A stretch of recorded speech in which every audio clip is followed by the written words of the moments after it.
Hello YouTube, got a unboxing video here for a pair of Adam A7X speakers.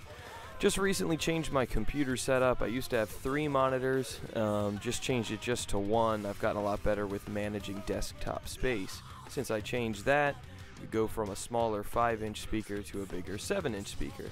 So either in a relentless drive to make myself bankrupt, or hopefully make my band's product a lot better, picked up some A7Xs, replacing some Adam F5s that we had. We just released our debut EP called Suds for Spuds this past March, and I really liked the Adam F5 speakers that we picked up to do that release. We had some old M Audio speakers I got in college that were just terrible. And they were great, but the problem is referencing the bass and the high end was a little tricky and hard to manage. So in preparation for our next release, which is going to be called J Beebs, decided to upgrade our speakers, and hopefully we're going to get a better product. The thing playing in the background is us, so hopefully if you guys dig it, stop by our page.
Alright, I finally got the speaker out of the box. It was a little tricky to pick it up. They're pretty heavy.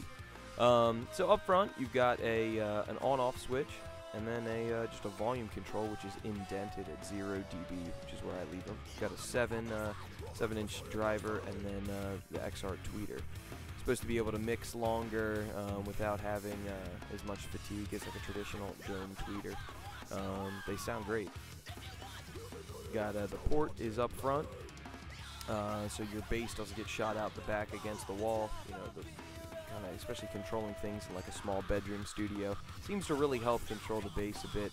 I still need to get some bass traps in the room in general. That's like on my list of stuff to do. Alright, so around back you've got a balanced input and then an unbalanced input, and then we've got your basic just controls in the back for EQing and things like that, and kind of dialing it into your room.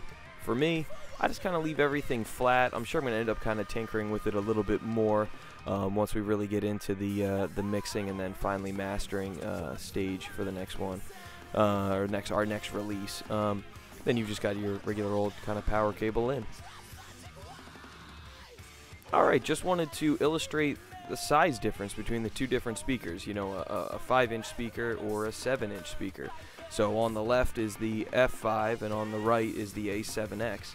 I mean, the enclosure is just so much bigger. It seems to resonate a lot better.